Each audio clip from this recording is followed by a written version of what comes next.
आप लोग अपनी जिंदगी में अगर बहुत कुछ पाना चाहते हो तो समस्याओं से भागो मत, समस्याओं में जागो। आप जागना सीख जाओगे, समस्याएं भाग जाएंगी, आपको भागना नहीं पड़ेगा। जितना आप समस्याओं से भागने का प्रयत्न करोगे उतना घिरते जाओगे। आपने कभी सुना या टीवियों में देखा होगा दलदल, कीचड़। कीचड़ में जो ज्यादा हाथ पांव फटकारता है वो उसमें धंसता जाता है। हाँ जी, अना जी, जोर से बोलो ना। उसी प्रकार ये संसार सागर है, इसमें सब कुछ भरा पड़ा है। इसमें आप ज्यादा हाथ पांव फटकारोगे तो क्या हो जाएगा? फंस जाओगे। तो बोले उपाय क्या है? बोले उपाय बढ़िया यही है कि समस्याओं में भागो मत, समस्याएं जिंदगी में आवे तो उसी में जागना प्रारंभ कर दो, समस्याएं अपने आप भाग जाएंगी। ऐसे समझो, ऐसे समझना तो बड़ा मुश्किल है। ऐसे समझो, आहा हा, तुम्हारे घर पर खूब अंधेरा हो, खूब अंधेरा। अब तुम जो है हड़ताल करके बैठ जाओ, अंधेरा भाग जा, अंधेरा भाग जा, वरना अंधेरा मुर्दाबाद, अंधेरा मुर्दाबाद, अंधेरा मुर्दाबाद। तो क्या भागेगा अंधेरा? अंधेरा मुर्दाबाद करने की बजाय एक गैया बढ़िया दिया जलाई लो, दिया जलाओ, अंधेरा अपने आप छूमंतर हो जाएगा, अपने आप भाग जाएगा। कोई मुर्दाबाद के नारे लगाने की आवश्यकता। जैसे हमारा एक आकलन है, जब दशहरा आता है तो लोग कहते वाह वाह वाह वाह महाराज, बुराई पर अच्छाई की विजय हुई है। कई लोग हमें शुभकामना देते, बड़े बड़े विद्वान। पिछली बार हमको एक विद्वान ने शुभकामना दी, महाराज अंदर के रावण को मारो, अंदर के रावण का वध हो, ऐसी कृपा करो। एक बहुत बड़े संत ने हमें, सुन लो सुनो, काम आएगा, सुन लो सुन लो, सुनो पहले सुन लो, सुन लो। तो एक महात्मा ने हमसे कहा अंदर के रावण को मारो। तब तक अचानक हमारे भीतर से एक बात उठी। हमने कहा महाराज क्षमा करना, अंधर के रावण को मारने की आवश्यकता नहीं है, अंधर के राम को जगाने की कोशिश की जाए, रावण अपने आप मर जाएगा। हम लोग रावण को मारने परेशान रहते, अंदर का रावण मर जाए, रावण मर जाए, रावण मर जाए। ऐसा हो ही नहीं सकता है। रावण मारने की बजाय अंदर के राम को जगाने का प्रयास होना चाहिए। जो अंदर के राम को जगा लेगा वो रावण अपने आप मर जाएगा। और ये सिद्धांत नोट कर लीजिए मेरे पागलों, आज की कथा का सिद्धांत तुम्हें जिंदगी में काम आएगा। तुम्हारी जिंदगी में दुख है तो दुख को भगाने का प्रयास मत करो, दुख के खिलाफ मोर्चा खोलो मत। दुख के लिए तुम रोना बंद कर दो, दुख के लिए तुम अपने बोल बोलना, दुख के लिए दूसरों को सुनाना बंद कर दो।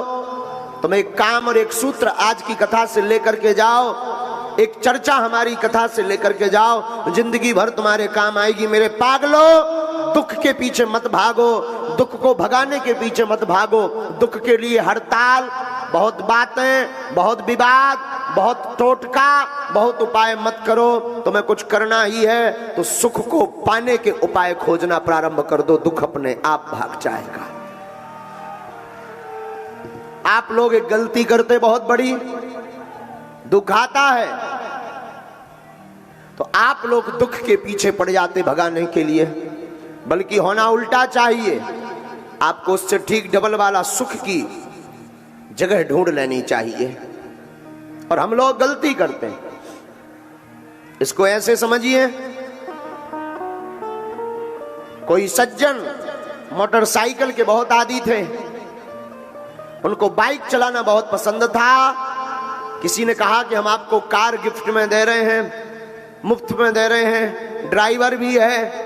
उन सज्जन ने कहा माफ करिएगा, हमको तो आदत बाइक चलाने की है। उन्होंने कहा एक बार कार पर बैठकर तो देखिए। उन सज्जन ने कार पर बैठना प्रारंभ कर दिया, और जहां फोर व्हीलर पर बैठना प्रारंभ किया, कब मोटरसाइकिल की बैठने की आदत छूट गई, कब मोटरसाइकिल पर चलने की आदत छूट गई, उन्हें पता ही नहीं लगा। ना तो उन्हें कोई अनुष्ठान करवाना पड़ा, ना कोई उपाय करवाना पड़ा। हम आपसे ही पूछते हैं, तुम्हारी आदत अगर बाइक चलाने की है और कोई कार आपको गिफ्ट में दे, तो क्या तुम्हें बाइक चलाने की आदत छोड़ने के लिए कोई अनुष्ठान करवाना पड़ेगा? जवाब दीजिए, जोर से बोलिए। आपका जवाब होगा नहीं। क्यों? क्योंकि उससे डबल सुख की शुभ सुविधा वाला, अच्छी सुविधा वाली व्यवस्था मिलेगी। तो जो पहले की सुविधा है उसको छोड़ने के लिए कोई प्रयत्न नहीं करना पड़ता। वैसे ही जिंदगी है मेरे पागलों, संसार सागर मोटरसाइकिल है, भगवान की कथा कार है। जब तुम इसमें बैठने लगोगे तो संसार को छोड़ना नहीं पड़ेगा। संसार के दुख और संसार के लोग अपने आप छूट जाएंगे। और हम लोग संसार को छोड़ने की बात करते हैं। हमारे पास बहुत लोग आते, महाराज ये मन हटता ही नहीं है संसार से, उल्टी बात बोलते हो, तुम्हारी मति मारी गई है, तुम्हारी बुद्धि मारी गई। मेरे बाप, एक काम करो, तुम अपने मन को दूसरी जगह लगाना शुरू कर दो, ईश्वर के चरणों में लगाना शुरू कर दो। आपका मन को काटना नहीं पड़ेगा, मन में कोई घृणा उत्पन्न नहीं करनी पड़ेगी, संसार अपने आप छूट जाएगा। व्यक्ति जब तक उस वस्तु से प्रेम करता है, जब तक उस वस्तु का बढ़िया वर्जन उसे प्राप्त नहीं हो जाता, बढ़िया वस्तु उससे ठीक प्राप्त नहीं हो जाती, तब तक उसी वस्तु को सर्वोत्तम मानता है। जिस दिन उस व्यक्ति को उस वस्तु से श्रेष्ठ वस्तु प्राप्त हो जाती, जिस वस्तु को कल तक वो सर्वोत्तम मानता था, उसको ठुकरा देता है और उसे उसमें 19 नंबर नजर आने लगते, और जो प्राप्त 20 नंबर की होती उससे वो प्रेम कर बैठता है। मानवों का स्वभाव है ये, और इस स्वभाव से कोई बच नहीं सकता। इसलिए मेरे पागलों, आज की बात तुम कथा की याद करके जाना घर पर। आज का सूत्र तुम याद करके रख कर दिमाग में रख कर के लेकर जाना। आप अपनी जिंदगी में दुख से बहुत ज्यादा आहत हो, बहुत कष्टों से आहत हो, बहुत पीड़ा से आहत हो, बहुत दुर्दशा हो रही है, बहुत ज्यादा तुम्हारा दिमाग विचलित हो रहा है, बहुत ताने सुन लिए तुमने, बहुत विपरीत परिस्थितियां तुम्हारी जिंदगी में खड़ी हो गई। मेरे पागलों, तुम जिंदगी में आज की कथा का एक सूत्र ले जाओ, तुम मुस्कुराना सीख जाओ, हर हाल में मुस्कुराना सीख जाओ। अगर तुम मुस्कुराना सीख जाओगे तो बड़ी से बड़ी संकट, बड़ी से बड़ी विपदा, बड़ी से बड़ी दिक्कत आपके सामने नतमस्तक होकर वापस चली जाएगी। क्योंकि तुम्हारे रोने से वो संकट जाने वाला नहीं। याद रखना, विपत्ति के अंदर कोई दया नहीं होती है। तुम सोचो कि मैं बहुत ज्यादा रोऊंगा तो शायद विपत्ति को दया लगेगी। और कई बार हमने अक्सर ऑब्जर्व किया है, तो दूसरों को बताने के लिए बहुत ज्यादा नाटक करना पड़ता है। हमारे सामने भी कई बार लोग आते हैं तो अपनी बात रखने के लिए बहुत ज्यादा और गमगीन हो जाते हैं, जितना गम हुआ भी ना हो, ताकि महाराज जी को यह लगना चाहिए कि हम संसार में सबसे ज्यादा परेशान हैं, हमसे ज्यादा इस दुनिया में कोई हैरान है ही नहीं, इनको हमारे ऊपर ध्यान देना चाहिए, और लोगों से ज्यादा हमको हमको महत्वता देनी चाहिए, और लोगों से ज्यादा हमारा बढ़िया सा ट्रीटमेंट मंत्र का करना चाहिए ना। हमें कोई परेशानी नहीं है, ऐसा देखने के बाद भी हमें कोई परेशानी नहीं होती, लेकिन हम आपको कहना चाहते हैं इसका ठीक तुम उल्टा जीना शुरू कर दोगे तो तुम्हें हमारे पास आने की आवश्यकता नहीं है। तुम जहां रहोगे, जिस परिस्थिति में रहोगे, वहां अगर मुस्कुराना प्रारंभ कर दोगे तो तुम्हें फिर किसी चमत्कार की आवश्यकता नहीं है। तुम स्वयं अपने आप में एक चमत्कारी आदमी बन जाओगे। क्योंकि आपके रोने से दुख भागने वाला नहीं है, आपके चिघाड़ने से संकट विपत्ति भागने वाली नहीं है। जो है सो है। और एक सूत्र और प्यारा है, बहुत पुराना सूत्र है, कई बार तुम सुन चुके होगे, पुनः सुन लो, पेट में अजीर्ण नहीं होगा सुनने से। और नोट कर लेना, सूत्र बहुत अद्भुत है, जो प्राप्त है वही पर्याप्त है। पुनः सुनो, जो प्राप्त है वही पर्याप्त है। इस सूत्र को तुम अपनी जिंदगी में जिस दिन उतार लोगे, उस दिन से तुम्हें किसी भी प्रकार की ईर्ष्या, द्वेष और तुम्हारे मन में कोई भी तनाव, स्ट्रेस नहीं होगा। जो तुम्हारे पास है संसार की सर्वोत्तम पूंजी है। तुम सर्वोत्तम धनवान आदमी हो, ये मानकर जीना प्रारंभ कर दो। संतोषम परमम सुखम, नैरास्यम परमम दुखम। संतोष ही परम धन है। सुख का मूल मंत्र है संतुष्टि। जो आपको मिला उसी में भगवान को धन्यवाद देना कहो, धन्यवाद देना प्रारंभ करो, सुबह या शाम भगवान को कहो आपका बहुत बहुत धन्यवाद। किसी नगर में एक फकीर रहता था। फकीर बड़ा संतुष्ट महात्मा था। एक बार फकीर का मौज आया कि मुझे बीच रास्ते में लेट करके विश्राम करना चाहिए, और फकीर बीच रास्ते में लेट भी गया, सो गया।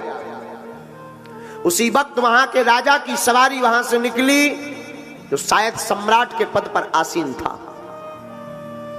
राजा के मंत्रियों ने कहा, ए पागल उठ, तुझे खबर भी है कि तू रास्ते में लेटा है। उस फकीर ने लेटे लेटे कहा, मैं उठूं क्यों, तेरे बाप की जागीर है क्या? मंत्री ने कहा, बाप की जागीर तो नहीं, पर तुझे होश नहीं है। कुछ ही देर में यहां से सम्राट निकलने वाले हैं, सम्राट का तू रास्ता रोक रहा, घाटा खाएगा। फकीर ने कहा, माफ करना श्रीमान, जाकर तुम अपने सम्राट से बोला ना कि कुछ देर इंतजार करे। तुम अपने सम्राट से कहना कि दुनिया का शहंशाह अभी आराम फरमा रहा है। जाके सम्राट से बोलो दुनिया का शहंशाह आराम फरमा रहा। मंत्री को बड़ी जोर से हंसी आई। तन पे कपड़ा भी ठीक नहीं, बिस्तर के लिए तकिया भी नहीं, हाथ का तकिया बनाकर लेटा है, फटे हुए कपड़े पहन रहा है, और तू अपने आप को शहंशाह बोलता है। क्या तेरी बुद्धि मति मारी गई है?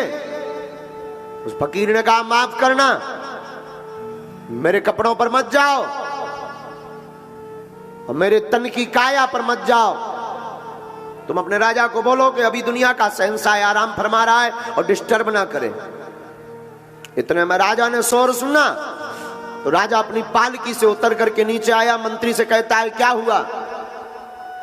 मंत्री कहता, हुजूर माफ करो, कोई बेलगाम आदमी, पागल सा आदमी जमीन में लेटा है और तकिया हाथ की बना करके आपके लिए कह रहा है कि तुम अपने सम्राट से जाकर बोलो कि अभी दुनिया का शहंशाह आराम फरमा रहा है। राजा ने कहा, हद हो गई, शहंशाह तो मुझे बनना है, ये पहले से ही कौन प्रकट हो गया। सम्राट नजदीक गया।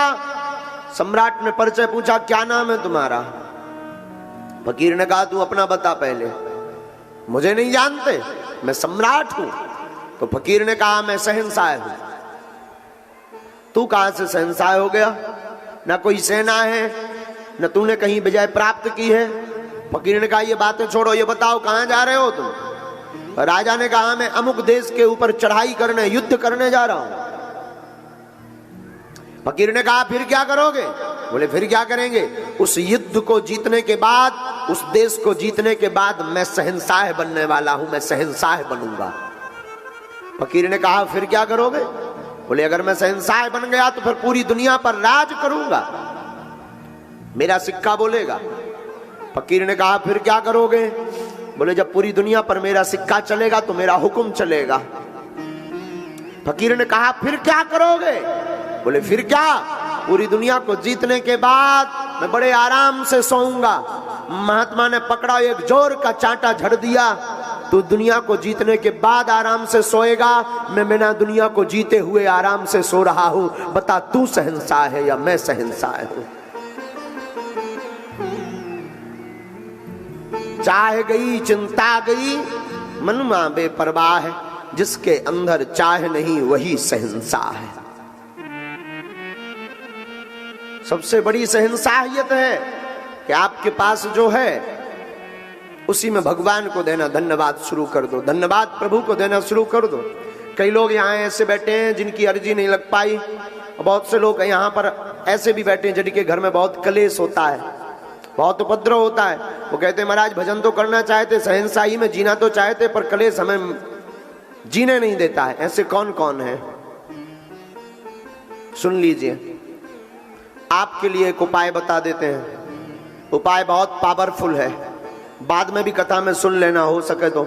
आपके घर में बहुत कलेश रहता हो, बहुत उपद्रव होता हो, आप अपने घर पर 11 दिन की सरसों के तेल की अखंड ज्योति जलाकर भोले बाबा महादेव को अभिषेक करके और अपने घर के चारों कोनों पर एक एक मुट्ठी चावल लाल रंग के कपड़े में बांधकर और बालाजी का नाम लेकर रख दीजिए, घर का कलेश मिटने लगेगा।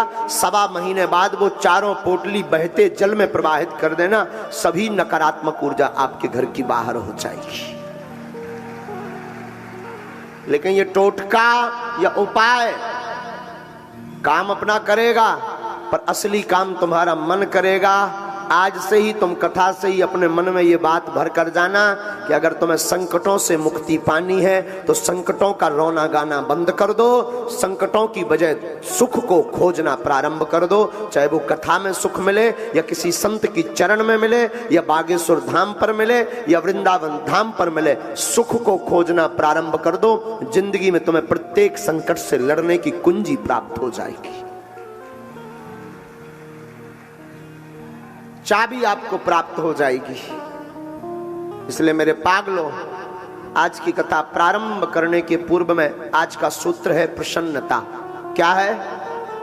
जोर से बोलो ना, फिर से बोलो तो मुस्कुराओ, खूब मुस्कुराना चाहिए।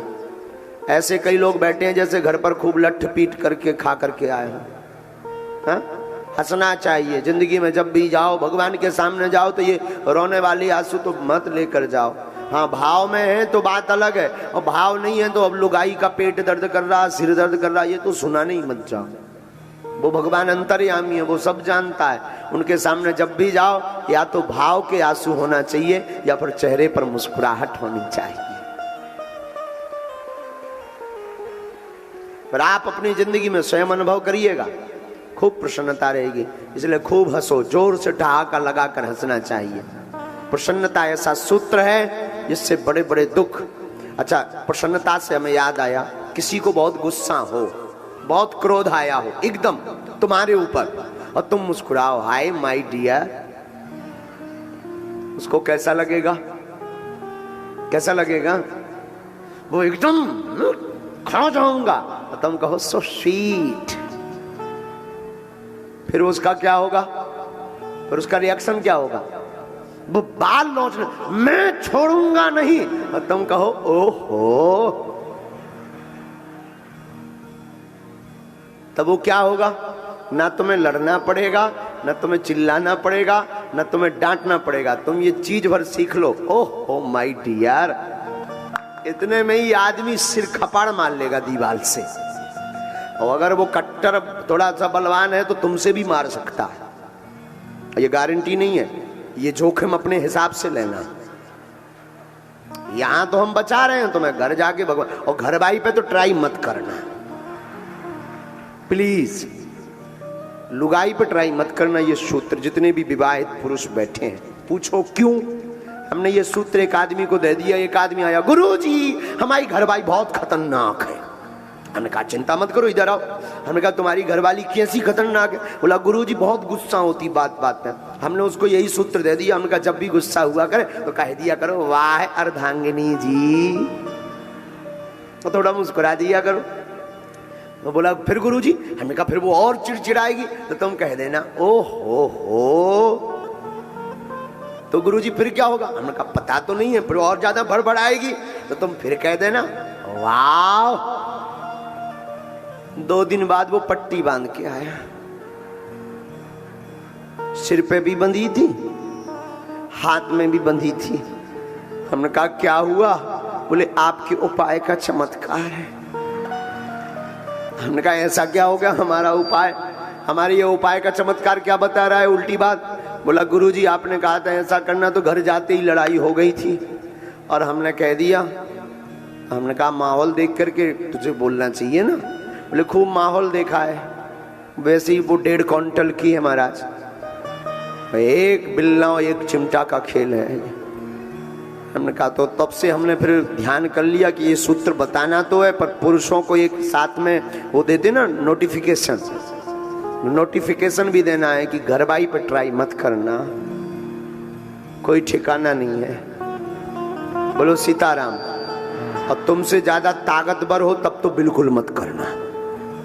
हाँ, ये और सुन लो, तुमसे ज्यादा ताकतवर हो ना, बिल्कुल। लेकिन अन्य जगह तुम ट्राई कर सकते हो। अगर कोई बहुत गुस्सैल आदमी है और उसकी गुस्सा को तुम्हें पारा चढ़ाना सिखाना है और तुम्हें नहीं लड़ना है, तुम्हें नहीं गुस्सा होना है, तुम्हें अपने क्रोध पर कंट्रोल करना है, तुम्हें बहुत प्रसन्न होना है, तुम्हें बहुत हंसना है ना, कोई गुस्सा हो तुम बढ़िया हाथ बांध के ऐसे खड़े हो जाना, कहो वाह my dear, so sweet my dear, बहुत अच्छे लग रहे हो, बस इतना बोल दो तुम। फिर देखो तुम उसके शरीर का वाइब्रेशन, बॉडी लैंग्वेज बदल जाएगा उसका। 1.5-2 मिनट में या तो वो अपना घबाड़ फोड़ेगा, हो सकता कट्टर होगा थोड़ा ज्यादा हट्टा कट्टा तो तुम्हारा भी। इसलिए डिस्टेंस बनाकर ये काम करना, कम से कम 5 फीट की दूरी तो बहुत अनिवार्य। लेकिन ये सूत्र है, आपसे पूछते हैं कि आप मुस्कुराओ और किसी को गुस्सा हो तो क्या होगा उसकी क्रोध में, बोलो ना, क्या होगा? बढ़ेगा। न तुम्हें लड़ना पड़ेगा, न तुम्हें बोलना पड़ेगा, और बिना लड़े ही सामने वाला बोल्ड आउट हो जाएगा। मुस्कुराहट की ये ताकत है। कन्हैया ने मुस्कुरा करके पूरी कृष्ण लीला कर दी। आप भी अपनी जिंदगी में एक छोटी सी स्माइल देने से बड़ी प्यारी फोटो आ सकती है, चित्र आ सकता है। आप अपनी पूरी जिंदगी में मुस्कुराते रहो, प्यारी जिंदगी भी बहुत बढ़िया आ सकती है। जब फोटो खींची जाती तो कहते ना प्लीज स्माइल मी। हम लोग भी, अब आजकल तो सेल्फी का जमाना है तो इसमें एकदम मुंह टेढ़ा करके काम करना पड़ता है। पहले तो कैमरा का जमाना था जो जिसमें मुस्कुराहट। इसलिए आज का सूत्र कथा में क्या लेकर जाना है, बोलो ना, जोर से बोलो। नवरात्रि का व्रत है क्या? क्या करना है? मुस्कुरा। तो निकारो दांत, खूब निकालो, ऐसे हंसो। अच्छा जरा जोर से हंसो ना, और हंसो, और हंसो थोड़ा, बस, और हंसो थोड़ा, और हंसो। आज यही कथा होती है, आज हंसने ही वाली कथा कर। जो घर पे बैठे होंगे वो कह रहे हैं गुरुजी भी पगले आ गए और चेला भी, टीवी पर जो देख रहे। अच्छा हंसो जरा जोर जोर से, तुम लोग भी हंसो, हंसो हंसो हंसो हंसो हंसो, और हंसो। हाँ भाई तुम लोग भी हंसो, तबला वाले हंसो, नहीं तो घर पे लड़ाई होगी, हंसो। अब बताओ, हमने कुछ दिया आपको, कुछ दिया आपको, लेकिन तन मन खिल गया, बोलो ना, तन मन खिल गया ना। ऐसी जिंदगी भर हंसते रहिए, जिंदगी में भी तन मन क्या, पूरी जिंदगी खिल उठेगी आपकी। भगवान मुस्कुराना ही सिखाते हैं। क्या सिखाते हैं? भगवान मुस्कुराना ही सिखाते। संतों से सीखे जाए, हर हाल में खुश रहना। संतों से सीख जाए, हर हाल में खुश रहना। संतों से सीख जाए, हर हाल में खुश रहना। संतों से सीख जाए, हर हाल में खुश रहना। संतों से सीख जाए, महफिल में जुदा रहना। हाँ महफिल में जुदा रहना। संतों से सीख जाए, महफिल में जुदा रहना। संतों से सीख जाए।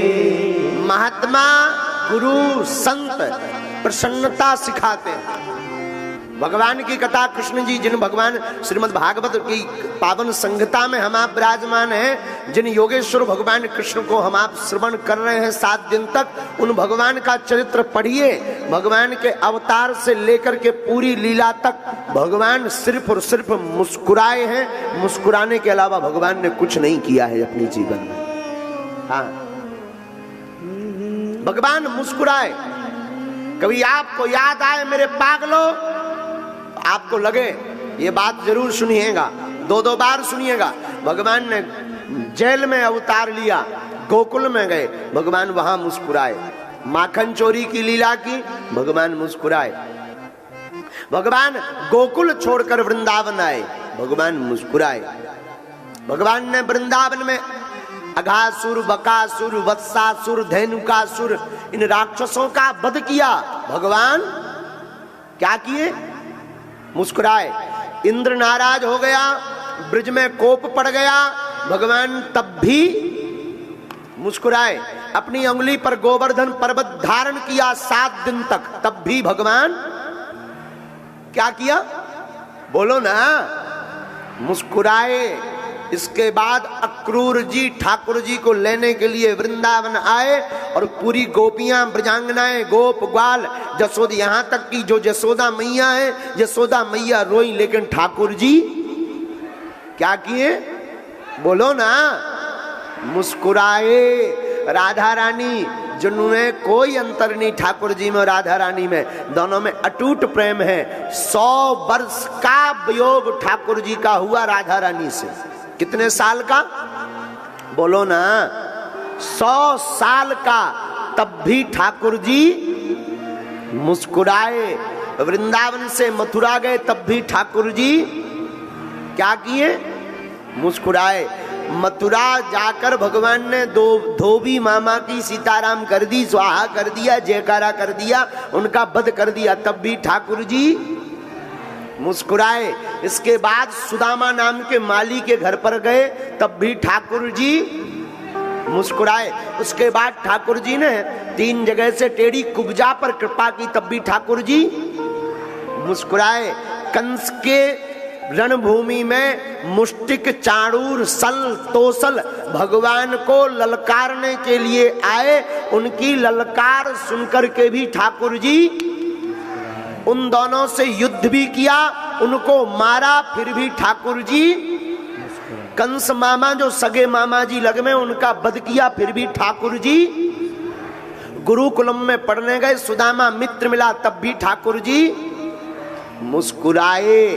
बाद में जरासंध ने 17 बार आक्रमण किया, उन आक्रमणों के बाद भी ठाकुर जी वृंदावन की याद आई, गोपियों की याद आई, फिर भी ठाकुर जी द्वारका के राजा बने, फिर भी ठाकुर जी 16,108 ठाकुर जी ने विवाह किए, तब भी ठाकुर जी 1,61,080 पुत्र, 16,108 बेटियां, 1,61,080 पुत्रों की 10-10 संतानें, टोटल 55 करोड़ जनसंख्या भगवान की हुई, तब भी ठाकुर जी मुस्कुराए। और एक एक करके पूरे परिवार वालों को, अपने पुत्र पौत्र नातियों को अपनी आंखों से मरते देखा, तब भी ठाकुर जी मुस्कुराए।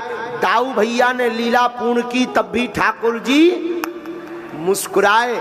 अंत में जब बहेलिया ने बाण मार दिया, ये वही बहेलिया जो पूर्व जन्म में बाली था, बाली का बदला चुकाने के लिए बहेलिया बना, भगवान के तलवों में उसने बाण मार दिया। भगवान समझ गए लीला पूर्ण करने का समय आ गया, तब भी ठाकुर जी मुस्कुराए।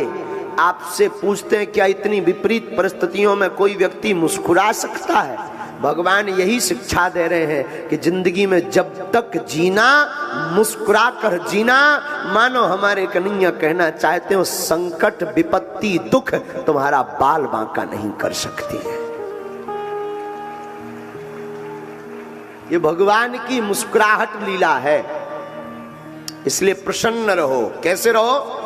बोलो ना, हर हाल में खुश रहना संतों से सीख जाए, हर हाल में खुश रहना, हर हाल में खुश रहना संतों से सीख जाए। ओ हर हाल में खुश रहना भैया संतों से सीख जाए। महफिल में जुदा रहना, महफिल में जुदा रहना संतों से सीख जाए।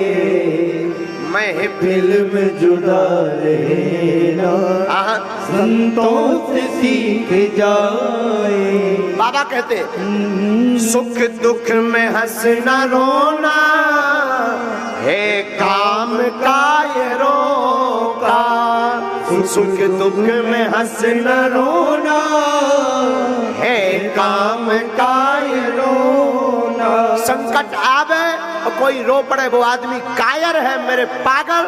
विपत्ति आवे तो और ज्यादा हंसना चाहिए। हमारे दादा गुरुजी का एक सूत्र बहुत प्यारा है, तुम्हारे काम आएगा, नोट कर लेना जिंदगी में। पूज्य दादा गुरुजी जब भी हमें अपने चरणों में बैठाते थे तो एक बात बोलते थे, बोले बिटवा सुना, ओ बेटा सुना। हम कहा जी दादा गुरुजी, जी दादाजी। बेटा यावत जीवेत सुखम जीवेत ऋणम कृत्वा घृतम प्रवेद। जब तक जियो सुखमय जियो, लोन कर्जा लेकर भी घी पीना पड़े तो पीते रहो। हाँ महात्माओं, ये बेफिजूली की टेंशन लेकर मत बैठा करो, मुस्कुराया करो। यावत जीवेत सुखम जीवेत ऋणम कृत्वा घृतम प्रवेद। चिंता तो वो करे, गांठी बंधन वो करे जिनके राम ना होए। गांठी बंधन वो करे जिनके राम ना होए। एक महात्मा जा रहा था, महात्मा बहुत भक्कड़, महात्मा के पास कुछ भी जेब में नहीं रहता था। एक राजा ने घोषणा की, हमें अपनी बेटी का विवाह करना सुयोग्य वर चाहिए, पर ऐसा वर चाहिए जो बिल्कुल भी लालची ना हो, जैसे कल की फिक्र ना हो। किसी ने कहा एक महात्मा है, राजा ने विवाह कर दिया उनके साथ और साधु ने कर भी लिया। ऐसी कन्या तो कोई दिक्कत नहीं, आने दो। और कन्या की शर्त थी, उस कन्या का कहना था मैं उसी पुरुष के साथ विवाह करूंगी जिसे अगले पल की चिंता ना हो। साधु ने कर लिया, लेकिन जैसे ही विवाह किया तो कन्या कहती मैं तलाक लूंगी। साधु ने कहा क्या हुआ? मैं तलाक लूंगी, मैं नहीं रहूंगी। क्या तुम्हें तुम्हारे पिता ने बताया नहीं कि मेरे पास कुछ नहीं है, मैं गरीब हूं? उस साधु ने उस कन्या से कहा, बोले नहीं मुझे पिता ने सब कुछ बताया था, पर पिता ने कहा था मैं ऐसे व्यक्ति से विवाह कर रहा हूं जो बहुत प्रसन्न आदमी है, जैसे बिल्कुल कल की फिक्र नहीं है। बोले फिर तुम वापस क्यों जा रही है? मैं वैसा ही तो हूं। उस कन्या ने कहा ये 2 रोटी क्यों तुमने रख रखी है? तो उस पुरुष ने, उस साधु ने कहा ये 2 रोटी तुम्हारे लिए रख रखी कि अगर शाम को भूख लगे तो खा लेना। उस कन्या ने कहा फिर क्या बात हुई जिसे शाम की चिंता हो? इसकी चिंता राम जी करेंगे, तुम तो भगवान का भजन कर। भगवान भूखा सुलाता है क्या? भगवान भूखा उठाता है क्या? आपने कभी मलुक बाबा का दोहा पढ़िएगा, तुम्हारी जिंदगी में तार खुल जाएंगे दिमाग के। अजगर करे न चाकिरी, पंछी करे न काम, दास मलुका कही गए सबके दाता। अजगर करे न चाकरी। आपने कभी किसी अजगर को सिक्योरिटी गार्ड की नौकरी करते देखा? बोलिए। अब भाई छतारी वालों ने देखा हो तो बजरंगबली जाने, देखा है क्या? अच्छा कभी आपने किसी पंछी को किचन में काम हाउस वाइफ बनते देखा क्या? बोला हो? कभी आपने किसी चिड़िया को किचन में काम करते देखा, सफाई वाला? बोलो भैया, अरे बोलो ना। अब भाई काऊ लुगाई को नाम चिड़िया हो तो भगवान जाने। एक जगह हम कहे कि भाई कोई पंछी चिड़िया को किसी ने काम करते देखा है किचन में, एक आदमी चंगी लाल खड़ा हो गया, बोला गुरुजी हमने देखा। हमने कहा खड़ा हो जा, तूने कहां से देखा? बोले गुरुजी हमारी लुगाई का नाम है चिड़िया। अरे हमने कहा चुप हो जा, बैठ जा। तो अजगर करे न चाकरी, हाँ भैया, पंछी करे न काम, दास मलूका कही गई सबके दाता राम। देने वाला कौन है बोलो ना। अरे चिंता करे बलाए हमारी, पर तुम क्यों चिंता में यहां पर मुंह फुलाए बैठे हो? है तुम काहे टेंशन में फटे जा रहे हो? खपड़िया फोड़े ले रहे, अपनी आंखें फोड़े ले रहे, कानन में मशीन लग गई, आंखन में चश्मा लग गया, बुढ़ापे को सरी जवानी में बुढ़ापे जैसे दिखने लगे, ठटरी के भरे। तुम्हें क्या टेंशन? जब सब राम जी हैं इधर तुम कहते महाराज हमारे तो गुरु जी हैं। जब गुरु जी हैं तो तुम काहे फटे जा रहे? तुम क्या अपना दिमाग खराब कर रहे भैया? जब तुम्हारे गुरुजी हैं, सबके सिर पर श्री सीताराम है। भगवान भूखा सुलाता नहीं, भगवान तो भूखा उठाता है। तो जब भगवान अजगर को भोजन देता, जब दंत न थे तब दूध दिए, अब दंत भये तो को अन्न भी दे हैं। जब दांत नहीं थे तब माँ के स्तनों में दूध किसने दिया बोलो ना? राम जी ने। जब दंत न थे तब दूध दिए, अब दंत भये तो को अन्न भी दे। जल में थल में पशु पक्षिन में सबकी सुध लेत सो तेरी भी ले। जान को देते अजान को देते, जहान को देते सो तो को भी दे। और रे मन मूरख सोच करे क्यों, सोच करे कछु हाथ न आई है। अच्छा चिंता किसको है हमारी? अच्छा जिसने बनाया उसको चिंता है कि हम लोगों को? हम लोगों से ज्यादा चिंता तो हमारे प्रभु को है बोलो ना। अरे चिंता करे बलाए हमारी, ओ चिंता करे बलाए हमारी, इस माया जंजाल की। बलिहारी बलिहारी बोलो, बलिहारी नंदलाल की। हाँ बलिहारी बलिहारी बोलो, बलिहारी नंदलाल। तो आज की कथा से किस किस ने चिंता भगवान के चरणों में छोड़ दी? जरा उठाओ हाँ। है अबे तो हाँ तो डारे घरे जाके फिर टेंशन लोन धरू गुरुजी। अबे तो सबने हाथ खड़े कर दे, गुरुजी बहुत करोड़न की बात कह रहे, लेकिन जैसे ही घरे पहुंच रहे अरे राम राम राम, देखो तो पड़ोसी के चमचमाती भाई फॉर्च्यूनर आ गई। हम मोटरसाइकिल तक ना ले पाए, ठटरी के बरे नक कटा हरो। अभी कुछ और हो, थोड़ी देर में कुछ और हो जाओगे, घाटा खा जाओगे। तुम तो 24 घंटे अरे हर हाल में खुश रहना, संतों से सीखना, हर हाल में खुश रहना। भगवान को चिंता हम आपसे ज्यादा है, इसलिए क्या करो प्लीज स्माइल। अच्छा हंसो जरा जोर से, फिर और हंसो। हंसो ना, और हंसो, पीछे वाले भी हंसो, हंसो। हाँ हाँ हंसो और हंसो, तुम भी हंसो, हंसो ऐसा मत हंसो, लोबान जैसा बढ़िया हंसो। रावण न बनो।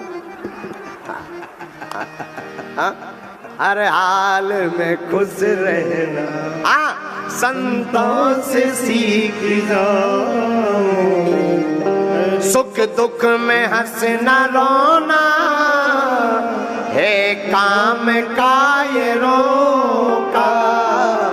सुख दुख में हंसना रोना, है काम का ये रोका। तो तुम लोग क्या करो, दोनों में मुस्कुराना, हाय दोनों में मुस्कुराना। संतों से सीख जाए, हर हाल में बोलो, संतों से सीख जाए, हर हाल में खुश रहे। अब हमको यही बात में हंसी आ रही कि हम पगड़ी तो बांध जाए, लेकिन पगड़ी के भीतर जो है खुजाई दे रहे हो। अब बढ़िया बात है। हम कल खुजा रहे थे तो एक जने गाड़ी में हमें मिले, बोले गुरुजी जुआ भाई का। हमने उगे बताओ ठटरी के बड़े जुआ नोई भाई। अब कछु दिन बाद जी बार बाहर निकली, इसलिए खुजली से जो है बड़ी विचित्र बात है। ये संसार इतना विचित्र, जिस दिन तुम आटा गूंथोगे उसी दिन नाक में कुछ लगेगा। हाँ हाँ जब तुम्हारे दोनों हाथ किसी काम में व्यस्त होंगे, आटा गौंथोगे या कुछ भी भिड़ाओगे, तभी तुम्हें नाक में लगेगा जैसे चिटिया हो या बाल। दुनिया बहुत विचित्र। देखो कितनी अद्भुत बात है कि नहीं? तो आज जब पगड़ी बांध आए तो अब आज ही लग रहा हो जैसे भीतर कोनो कीड़ा हो है नहीं है, जो हमें पता है। यही से तो हम हंसा रहे कि हर हाल में खुश रहना संतों से सीख जाए, हर हाल में खुश रहे। आज केवल हंसी पे चर्चा चले। हंसो हंसो।